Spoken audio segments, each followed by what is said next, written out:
kali, Pak. Damang sadayana, salam kenal dari Abdi teh Fazari. Hayu atuh ngiring sareng Abdi ka Desa Cibeusi, Kecamatan Ciater, Kabupaten Subang, Jawa Barat.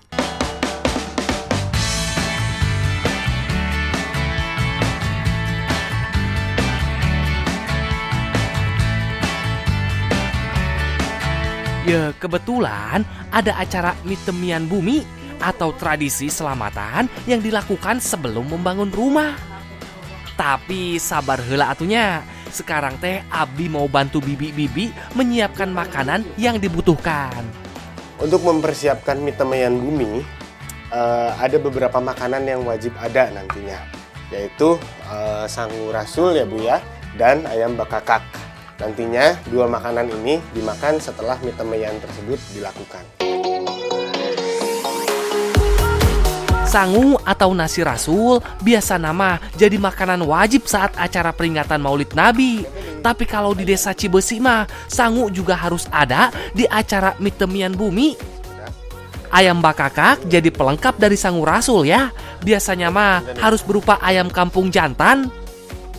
Oh iya, kalau yang belum tahu mah, ayam bakakak teh ayam utuh yang dibakar seperti ini. Mirip dengan ayam ingkung di Jawa. Sambil nunggu nasinya matang, ayam bakakak juga itu dimasak di sebelah nasinya dengan cara dipanggang seperti ini. Ciri khasnya adalah dengan mengikat kaki ke sayap, kemudian ditusuk dari pinggir. Ayam ingkung biasanya ada yang diungkep dulunya. Nah, kalau ayam bakakak hanya dioles sedikit bumbu kuning, terus teh langsung dipanggang. Jadi kalau di masyarakat Sunda, sangu rasul itu sebenarnya nggak jauh beda sama nasi tumpeng biasa. Bentuknya sama-sama kerucut. Yang bikin beda cuma kalau sangu rasul itu nggak pakai kunyit, jadi nggak kuning nanti warnanya.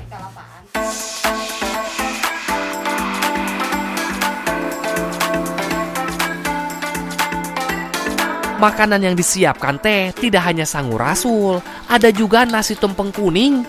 Kalau kebiasaan di sini mah, nasi teh sudah dicampur beberapa jenis lauk, seperti ikan yang dicampur langsung ini. Jadi untuk acara mitemian, sebetulnya butuh 3 jenis nasi.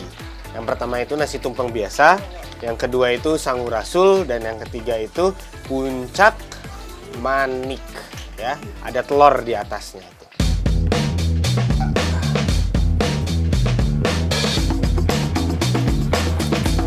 Eits, belum beres atuh euy. Masih ada kue dan makanan lain yang harus dibuat. Di acara mitemian, itu ada cemilan yang wajib ada juga, namanya tang-tang hurip. Tang-tang hurip ini bahan dasarnya dari beras, kemudian ada garam ya Bu ya, sama kapur ya, kapur. Ini salah satu kue tradisional untuk tradisi mitemian bumi. Namanya teh tang-tang hurip. Tang-tang hurip teh mirip ketupat. Bedanya mah beras yang masih utuh dicampur dengan garam dan apu agar rasanya teh lebih empuk. Daun pembungkusnya bukan janur atau daun kelapa, tapi memakai daun hanjuang yang memanjang. Cara memasaknya mah sama dengan ketupat, tinggal direbus saja sampai mengembang dan matang. Kue kelepon dan kue candil, terus ada juga cara berem, cara bodas, itu adalah pelengkap dari sangu rasul yang tadi udah dibikin. Walaupun sangu rasul kelihatan mudah dibikinnya, banyak pelengkap-pelengkapnya seperti jajanan-jajanan. Jadi, biarpun nasinya paling simpel, tapi pelengkapnya banyak pisan Semuanya wajib dan gak boleh kelewat. Apalagi bubur berem dan bubur bodasnya.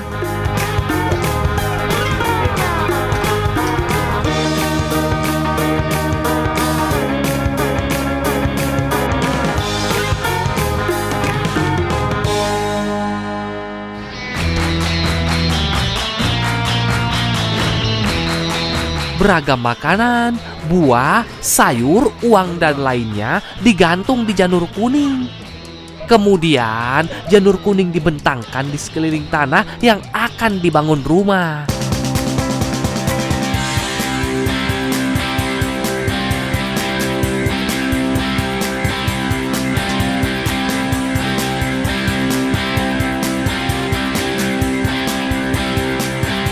semua makanan dan sesaji yang dibutuhkan sudah dibawa ke tengah tanah, itu tandanya mie temian bumi teh segera dimulai.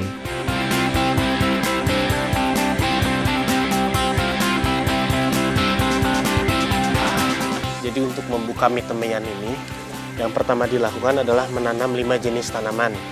Ada jawer kotok, ada hanjuang, kemudian ada apa tadi Pak?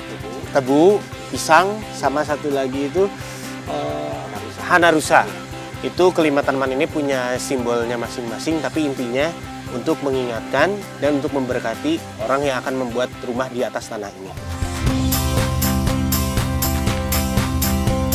Ketiga jenis nasi diletakkan di atas sebagai pengingat kepada Sang Pencipta.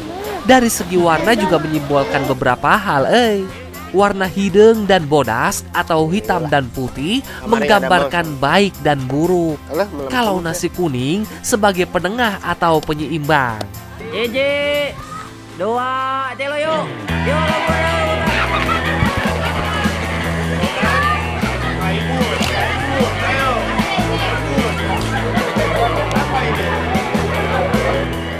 Jadi habis makan suka tiba-tiba dadakan disuruh rebutan sawen ini. Oh, baru dapat tomat doang. Ini daripada kerebut orang lain ya nggak? Seru pisan, semuanya teh saling berebut. Mulai dari anak-anak sampai orang dewasa. Anak kecil mah berebut makanan ringan dan duit. Kalau ibu-ibu rebutannya jelas atuh, pasti keperluan dapur.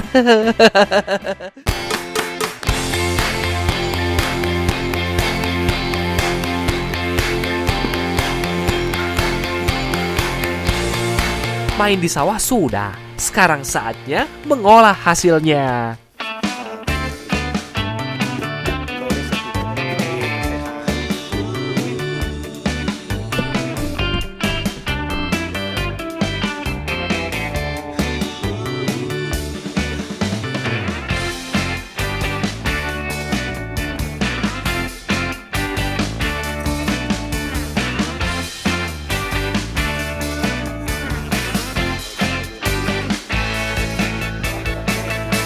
Ranggining sering disebut kerupuk tepung beras, banyak ditemukan di Subang dan Bogor.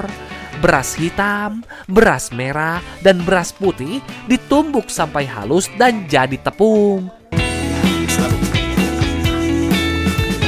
Salah satu bahan makanan yang khas dari desa Cibesi adalah beras hitam. Beras hitam ini biasanya digunakan untuk membuat ranggining. Ranggining itu bentuknya seperti kerupuk mie tapi lebih kering lagi. Ada salah satu teknik yang sekarang jarang dipakai. Biasanya setelah jadi tepung langsung dibuat jadi adonan. Tapi masyarakat di Cibesi biasa mengukus tepung berasnya.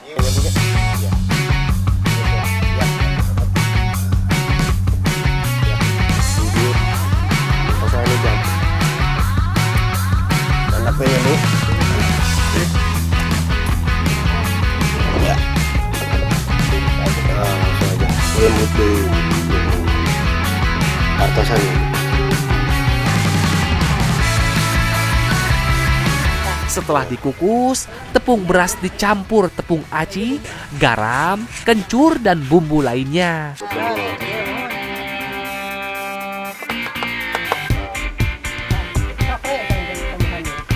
Bu, nyobian cik abdi. Ya, nyobiannya. Dikit unggul kan ya? Berat gini. Beras yang ditumbuk tadi dikukus dulu. Jadi lebih gampang kalis atau udah jadi adonan. Kalau nggak dikukus, dia bakal susah banget ketika dicampur dengan bumbu-bumbu yang lain. Kalau sudah kalis, bisa langsung dicetak.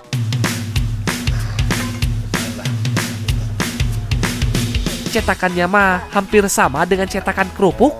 Adonan dimasukkan, kemudian bagian atasnya ditekan. Bagian bawahnya ada lubang kecil tempat adonan keluar.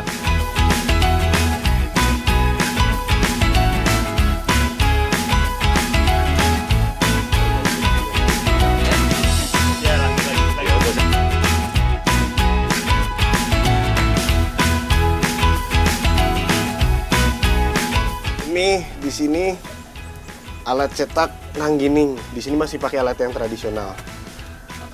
Rata-rata udah pada pakai mesin. Tapi walaupun berat ngedorongnya, hasilnya tetap sama-sama aja sama hasil cetakan mesin.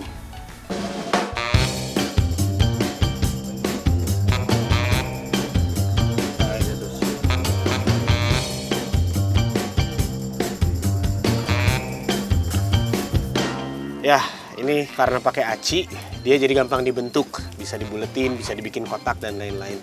Tapi kalau nggak pakai aci, bisa gampang banget hancur.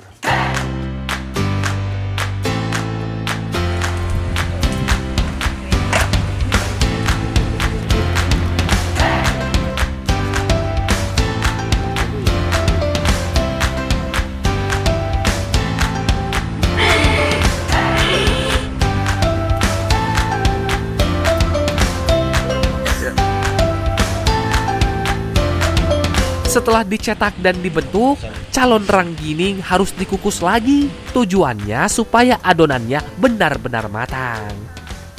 Hasilnya mirip mie basah seperti ini,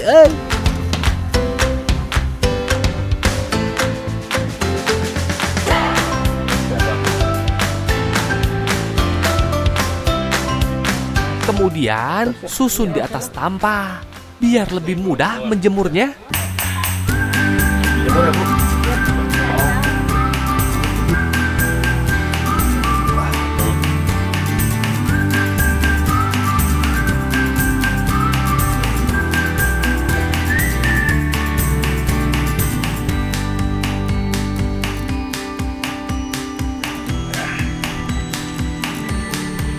Halo, bos ya. Dari mana? Ya. Lagi baik.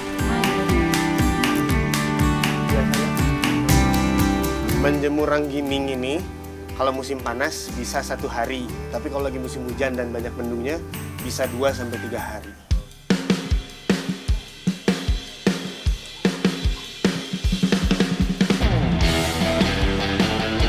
Kalau sudah kering begini, jadi cepat menggorengnya. Butuh minyak yang banyak agar ranggining bisa terendam sepenuhnya. Apalagi saat matang, bisa mengembang hampir 2 kali lipat.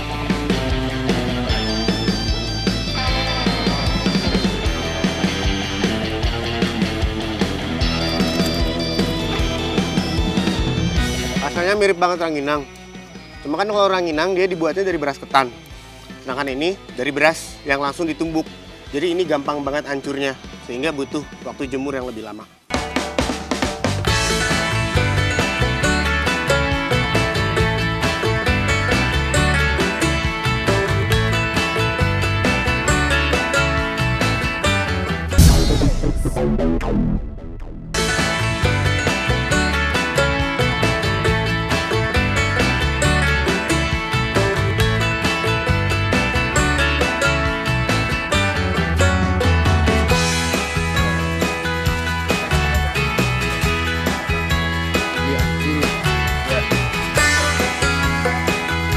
Jadi di daerah Cibesi ini karena dia banyak sawah, di sini ada makanan khasnya yaitu sayur tutut ya Bu ya, sayur tutut.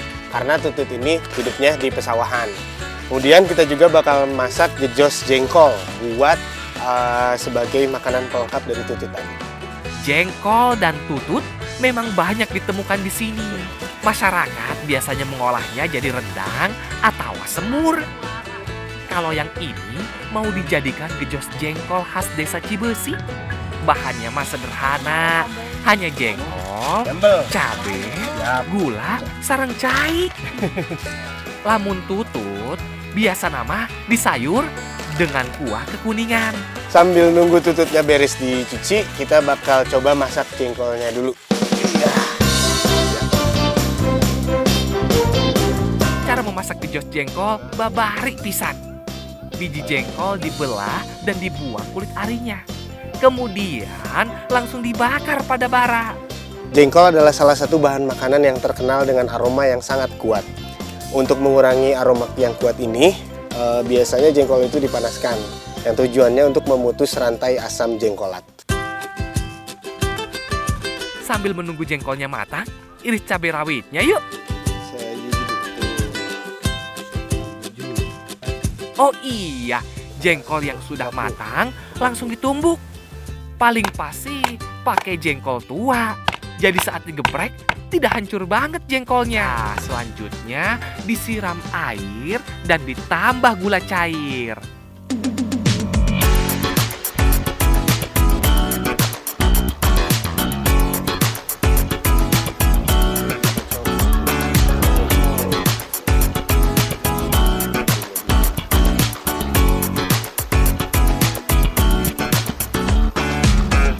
Jadi kenapa disebut gejos jengkol? Karena setelah dibakar itu langsung disiram air panas ya Bu ya. Itulah kenapa disebut gejos. Rasanya juga ada pahitnya dikit sih karena habis dibakar ya Bu ya. Udah dibakar.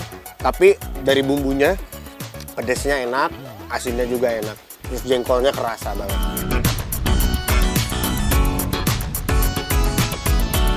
Biarpun sederhana, gejos jengkol teh jadi primadona ibu-ibu di dieu. Bisa juga ditambah dengan ikan asin bakar. Tapi kalau enggak, gini aja teh udah ngeunah pisan euy.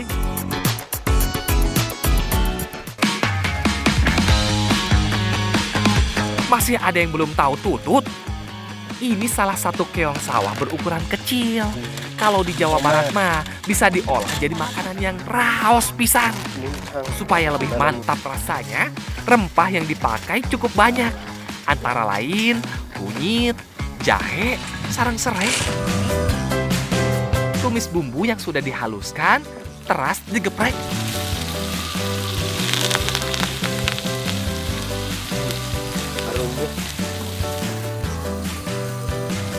Kalau sudah harum, baru ditambah sedikit air. Oh iya, si jagoan utama alias tutut teh jangan langsung dimasukkan. Tunggu sampai mendidih supaya tututnya tidak amis. Cekap cengnya sakit.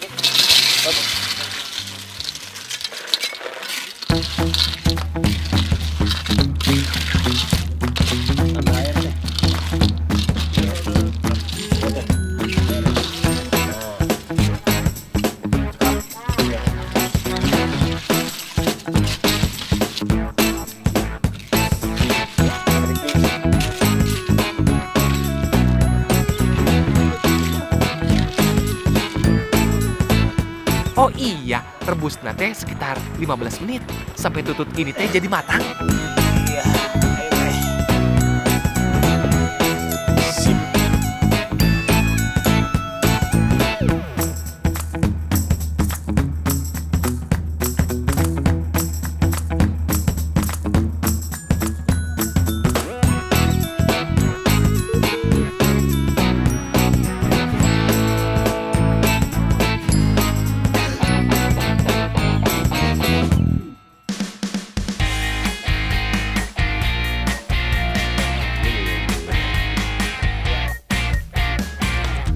Kalau langsung menggigit bagian ujung cangkang begini teh, bukan menunjukkan si teteh jago debus ya.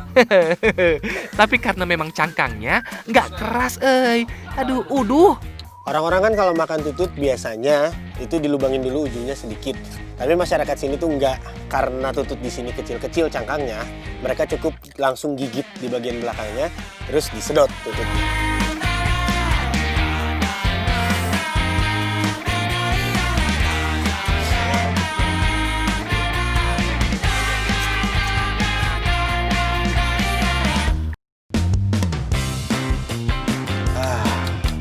Ini madu teuweuh yang tadi saya cari. Cara nikmatinnya nggak ribet sama sekali. Cukup bikin teh panas, campurin madunya ke dalamnya, udah cocok banget buat udara dingin. Sekarang saatnya menikmati madu teuweuh. Udah mah enak pisan, banyak manfaat lagi. Madu alam bisa membantu mencegah terjadinya kerusakan sel, membantu regenerasi sel organ, dan berbagai zat anti kanker. Hebat pisan kan?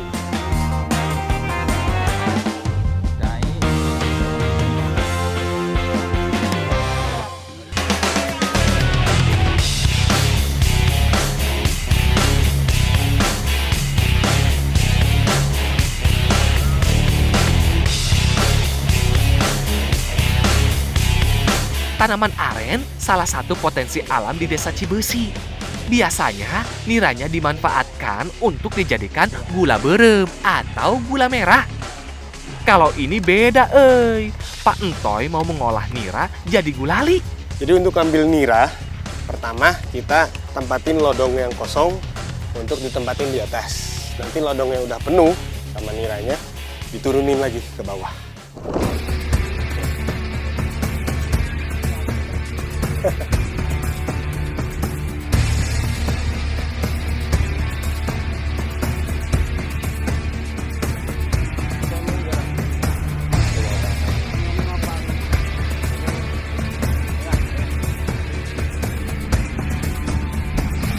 Biasa nama dalam semalam, satu bumbung atau lodong bisa terisi lebih dari setengahnya.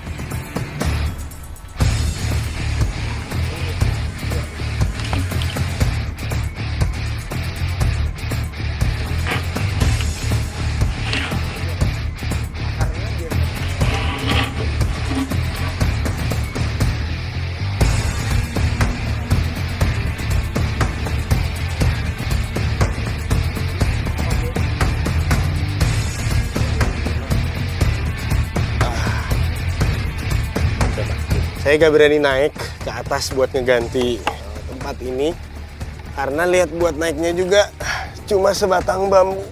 Saya gak berani, sama sekali gak berani. Tos Pak, cekap. Turun wede. Pak Entoy mah emang ahlinya atuh. Tanpa pengaman juga bisa sampai ke atas.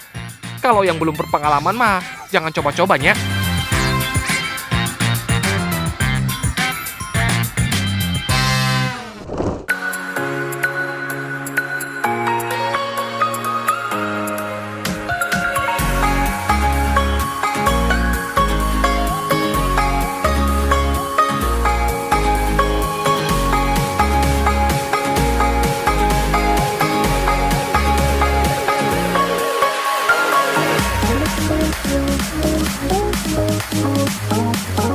Cara membuat gulali dari nira hampir sama dengan gula merah. Tinggal memasak lahang atau air nira. Air lahang kalau udah mendidih harus diaduk terus selama 1 jam sampai 2 jam ya Pak ya. 1 jam sampai 2 jam biar nggak gosong dan nantinya malah berubah jadi karamel kalau nggak diaduk.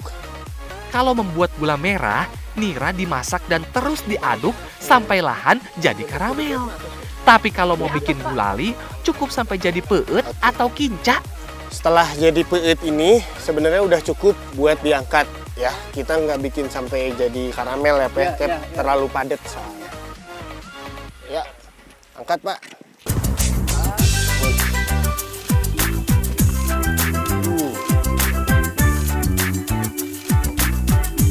Ye, tahap terakhir, cukup diamkan peut sampai mengental. Biasa nama didiamkan minimal 2 malam.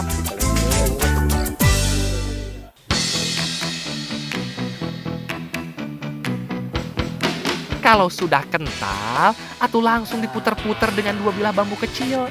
Jadi tah gulali lahang. Peut tadi itu harus didiamkan 2 malam biar dia kental dan bisa dijadiin gulali. Cara menikmatinya mah hampir sama kayak makan papeda di Indonesia Timur. Sama-sama harus diputer seperti ini.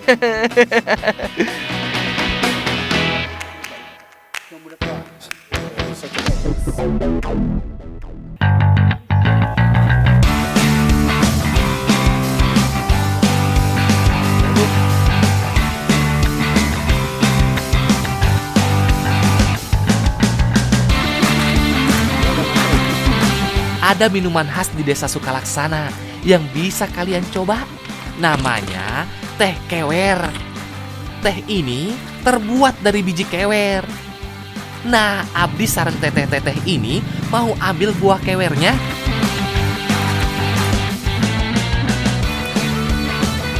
Ini namanya biji kewer. Biji kewer ini nanti diolah jadi teh. Ini yang dipetik yang warna hitam kan Bu ya? Yang dipetik warna hitam. Soalnya dia udah mateng.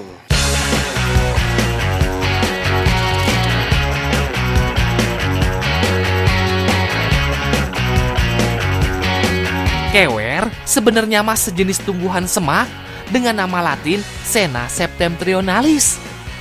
Bentuk buahnya memanjang seperti petai Cina, tapi agak membulat, mirip kacang polong. Kalau di Jawa mah sering disebut godong seno.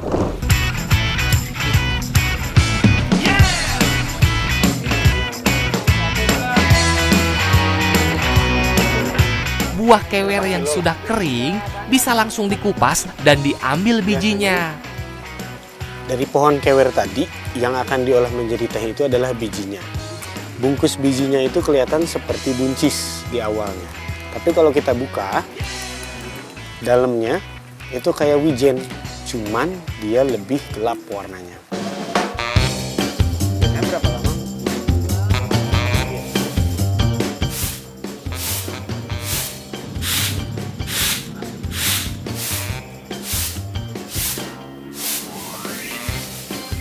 Yang ini disangrai dulu. Ya.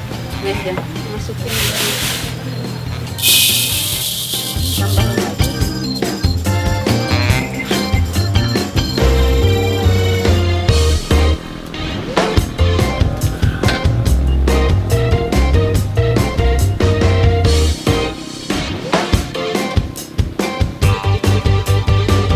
Selanjutnya, biji kewer disangrai sampai matang.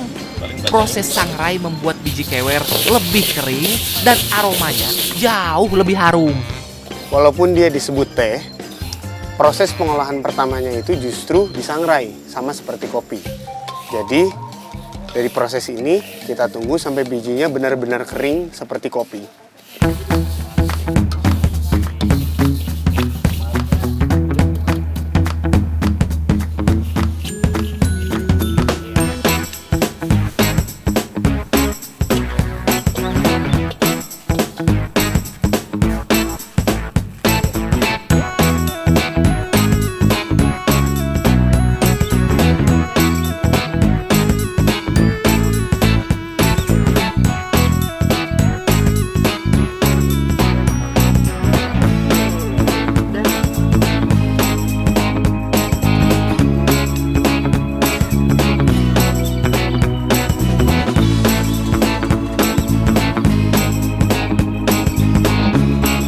Kalau dilihat, memang mirip kopinya.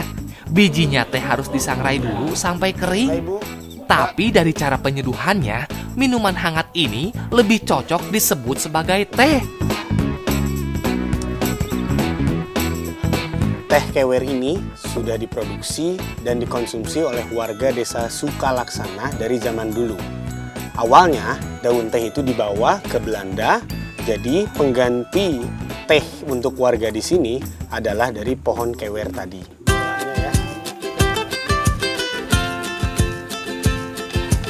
Tah, baru pada tahu kan?